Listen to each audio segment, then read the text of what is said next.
Most men are living this quiet life of desperation and isolation where we're surrounded physically by other men, but mentally and emotionally and through conversation and learning, we don't have those iron sharpen iron relationships. We have like these more rusty relationships. Di sini gue nggak ngajak lu buat jadi antisosial, buat jadi lone wolf, buat jadi seseorang yang sigma grind set yang dimana tuh dia selalu jalan sendirian, dia nggak siapa-siapa.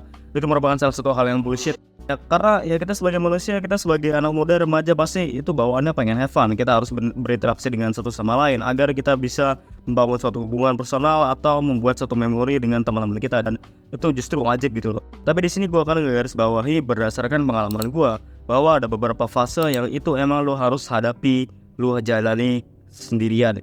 Karena kenapa? Karena fase ini menentukan purpose dan tujuan hidup lo ke depannya. Karena nggak mungkin kan lo ngikutin temen lo setiap hari, mereka kemana, mereka ngelakuin A, B, C, D, F, G sampai Z, mereka lakuin itu, lo ngikut-ngikut terus dan lo nggak punya suatu boundaries atau pendirian yang lo harus lakuin, yaitu tujuan hidup lo. Karena fase ini menyangkut dengan tujuan dan purpose hidup lo itu ke depannya mau ngapain, yaitu dengan cara lo memikirkan secara dalam dan value apa yang lo udah kembangkan dan lo belum punya.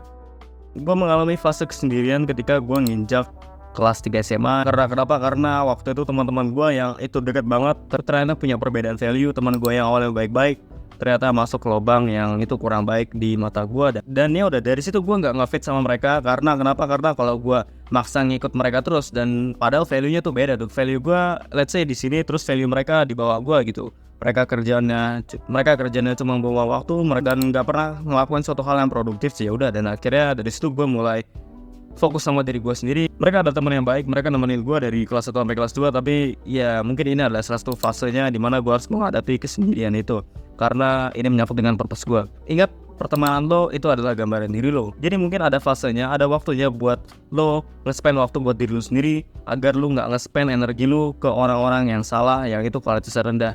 Pertama, pertemanan yang itu menyalakan api lo. Kedua, pertemanan yang itu mematikan api lo. Jadi pilih baik-baik. Dan kalau lo punya pertemanan yang itu ngeredup energi lo, maka lo harus menjalani fase kesendirian selama beberapa waktu. Di sini gue nggak akan ngajak lo buat jadi sendirian terus, buat lo nggak punya teman, buat lo nggak bersosialisasi. Karena sekali lagi kita makhluk hidup yang terbiasa untuk berinteraksi. Jadi nggak ada salahnya lo berteman dengan orang-orang yang itu value-nya sama gitu. Dan ya, fase kesendirian itu merupakan salah satu opportunity yang sangat besar kalau lo tahu cara manfaatkannya, dan opportunity ini nggak bakal datang 2 kali. Dan kalau lo ngerasa sendirian karena teman-teman lo itu mungkin kualitas yang kurang baik, atau karena lo sendirian karena lo fokus sama diri lo, gue salut 100% sama diri lo.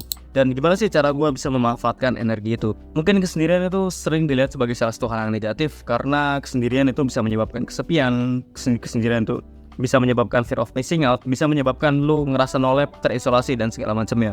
Dan yes, itu balik lagi ke perspektif masing-masing. Ada orang yang mengalami kesendirian gara-gara mereka di-kick di suatu circle pertemanan. Ada juga orang yang kesendirian gara-gara mereka harus menghadapi hal itu. Misalkan mereka harus fokus sama satu hal.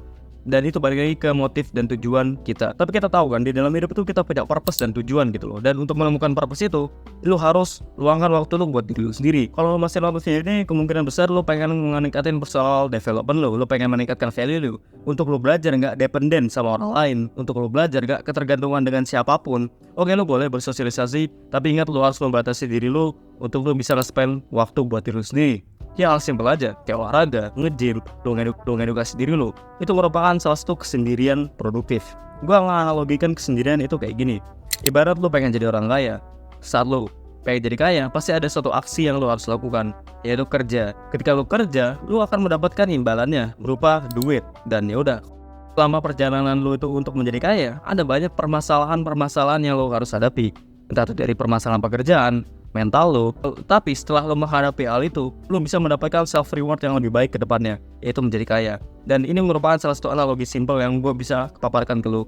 Ada fase dimana yang itu sangat gak mengenakan, sangat gak nyaman, tapi itu lo harus hadapi. Dan ini adalah fase kesendirian. Karena gue dulu adalah orang yang ini di secara sosial, karena gue adalah orang yang itu butuh di pertemanan dan segala macamnya. Dari situ gue ngerasa hidup gue sampah, gue ngerasa depresi, gue masuk ke dalam kebiasaan buruk karena gue gak membiasakan diri gue untuk menjadi sendiri. Dan setelah gue membiasakan diri gue menjadi sendiri, banyak banget benefit yang gue dapatkan setelah gue nginjak di posisi sekarang ini. Pertama, gue gak terlalu dependen sama orang lain, jadi gue adalah orang yang enakan. Dan ketika lu adalah orang yang enakan, maka lu akan gampang, lu nggak akan gengsi untuk say no sama orang lain. Dan yes, ketika lu nggak gengsi untuk say no sama orang lain, maka hal ini akan membuat progres lu sangat signifikan di dalam aspek manapun. Dan ini adalah salah satu senjata utama lu untuk meningkatkan personal development lu. Karena kenapa? Karena lu memberi ruang bagi otak lu untuk lu berpikir, untuk lu menganalisis tentang identitas diri lu sendiri. Apakah lu udah sekarang tahu value dan identitas apa yang ada dalam diri lu? Kalau lu belum, mungkin ini adalah saat yang tepat untuk lu mengalami fase kesendirian. Dan yes, fase kesendirian ini bukan berarti lu sendirian terus kerjaan lu scrolling, main video games, nge-binge Netflix, enggak. Tapi lu ngasih waktu buat diri lu sendiri berpikir lu ke depannya mau ngapain. Karena life is on your own at the end. Karena teman lo sekarang yang lo kenal selama 5-10 tahun ke depan itu kemungkinan bakal menjadi orang asing. Bahkan mereka nggak akan peduli apa yang lo lakukan gitu loh. Apakah teman lo itu akan ngebantu ke dalam posisi yang lo impikan? Sama, apakah teman lo itu memiliki kualitas yang sama dengan diri lo? Yang dimana dia masuk ke personal development dan segala macamnya. Dan dalam stoicism sendiri, kesendirian itu merupakan salah satu senjata yang sangat powerful untuk lo mengembangkan diri lo. Kesendirian dimaknai sebagai kondisi di mana seseorang terbebas dari pengaruh eksternal dan mampu mengendalikan pikiran dan emosinya sendiri. Ketika lo diinfluence dengan teman-teman yang sangat buruk kualitasnya, mereka mengajak lo untuk melakukan kebiasaan buruk dan segala macamnya. Mungkin dengan lo mengalami kesendirian, dengan lo memberikan jeda dan ruang untuk diri lo sendiri, ini menjadi salah satu hal yang sangat baik dan positif bagi diri lo sendiri.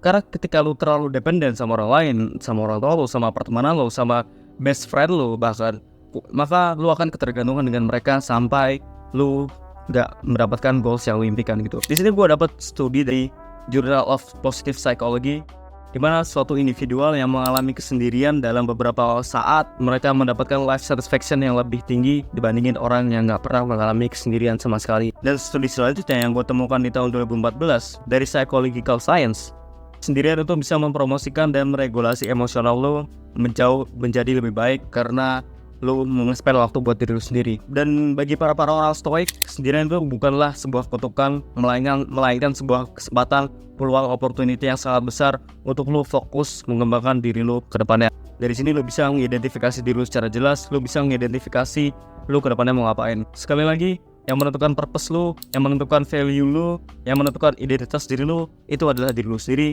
bukan orang lain. Dan dengan lo belajar untuk nggak dependen dan untuk lo belajar ngedevelop diri lo sendiri dalam beberapa fase, maka lo akan bikin progres yang sangat yang sangat signifikan gitu. Balik lagi di cerita gue yang itu di SMA kelas 3, gue ngerasa kesendirian karena gue fokus sama diri gue sendiri, karena gue fokus untuk mengejar perguruan tinggi. Dan lo tahu nggak, semakin lo beranjak dewasa, semakin unfilter suatu hal yang lo lakukan, dan semakin lo ketergantungan dengan orang lain, semakin lo ketergantungan untuk lo dependen sama orang lain, atau baik atau buruk, maka lu semakin sulit untuk lu beradaptasi dengan fase kesendirian ini. Sekian dari gue, keep improving.